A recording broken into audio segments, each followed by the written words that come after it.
a statement. We're going to have to dive into that statement as we end the NFL regular season this weekend. Kind of things that may be a little bit risky in terms of making these statements, but here we go. Guys, are we sure that Travis Kelce's not playing his final regular season game for the Chiefs? Or he will be a member of the roster. I don't even know if he's playing this weekend. I assume he's actually not. Now, let me give context, CC, because you leaned into that. I love it. But here's the context. He's going to be 35 next year. Cap hit of 15.5, dead cap of 5.1, which means they save $10 million by releasing him or trading him or whatever it may be. He's freaking awesome. He is Patrick Mahomes' go-to guy. Nobody's doubting that. But numbers play into the question. Are we sure that this is not Travis Kelce's last year with the Chiefs?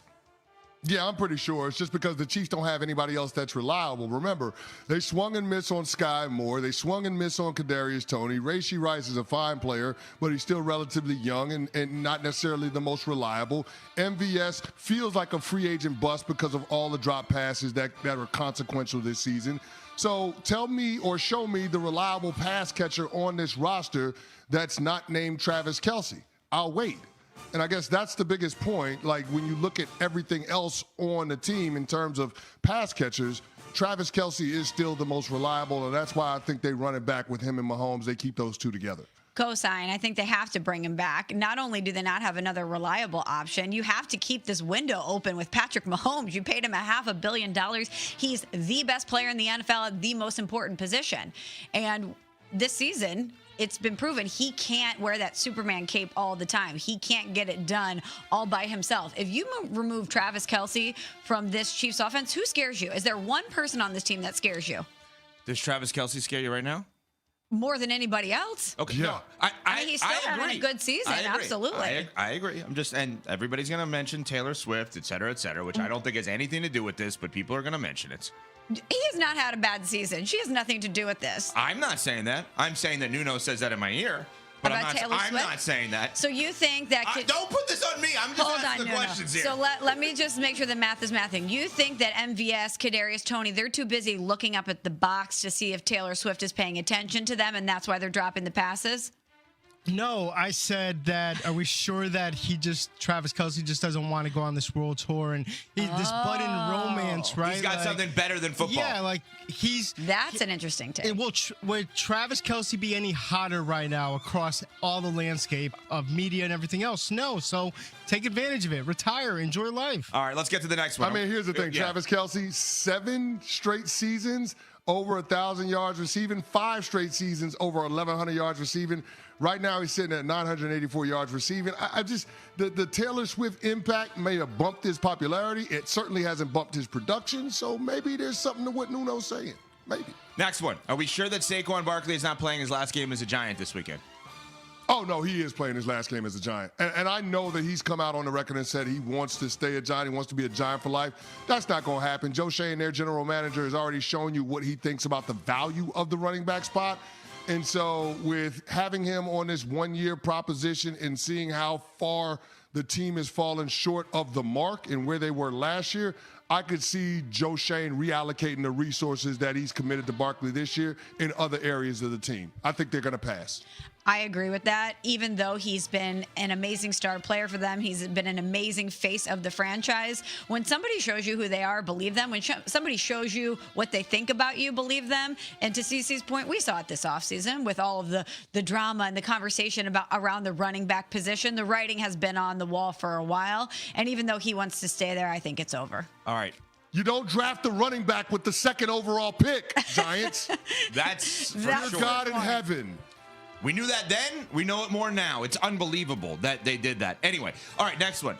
Are we sure by choice, that phrasing matters here, that Mike Tomlin and Pete Carroll aren't in their last seasons with their respective teams as head coaches?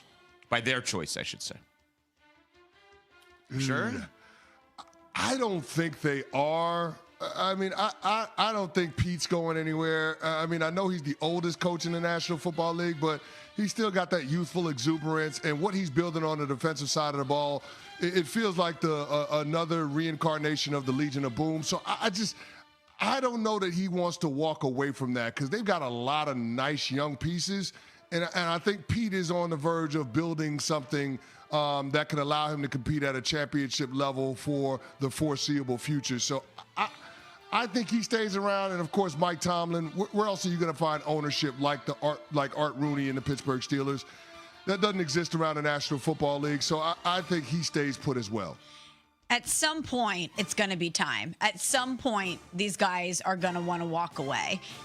I just don't know if it's now. We had the sound from our ESPN Patriots reporter, Mike Reese, when he was talking about Bill Belichick's future, if it is done in New England. Will he want to coach again next season? And Belichick said to Mike Reese, it's what I do, or it's who I am. I'm paraphrasing. And I feel like the same is true for Pete Carroll and Mike Tomlin.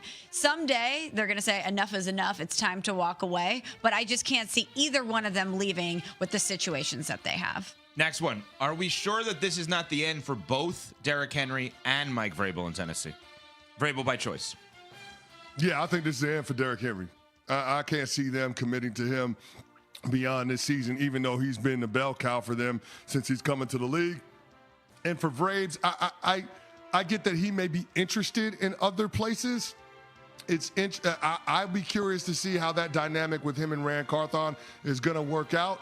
But I think of the two, the one that has the best chance of returning to Tennessee next year is head coach Mike Vrabel. Yeah, Vrabel's the one that gives me pause as well. Just the noise that keeps percolating about a potential opening in New England, Vrabel being the guy to go there, it just makes too much sense for me not to think that it could happen. That's the one that you know that they want if it's not Belichick, right? It has to be Mike Vrabel. It's not to say that Gerard Mayo can't be a good coach. I'm sure he can be. Mike Vrabel has proven to be a good coach, right? With direct connections, they celebrated him there this year. He's got Patriots DNA. Yeah. And he's not seemingly afraid of replacing Belichick because even though he played for Belichick, he doesn't feel like he's a Belichick guy like 100% of the way. You know, it feels like 70%, 60%, where some of these guys, you know what I'm saying? Like some of these guys feel like full, he's Belichick and Jace? Yeah, he's Belichick and Jace. He's like his nephew, not his son, I guess, is what I would say, right? It's kind of what it is. He's already established himself as his own person. Yeah, he's in the family, but he's not like Steve or Brian Belichick, who are literally his sons that are on the staff. And that's a hire if you're a New England Patriots fan that you'd be excited about. Yes. And that's something I'm sure Robert Kraft has to take into account. And right now I am a New England Patriots fan. Wow. Up until... Well, we'll see where Bill goes. We'll see. I mean, because trust me, he's going to get the job done somewhere else, just like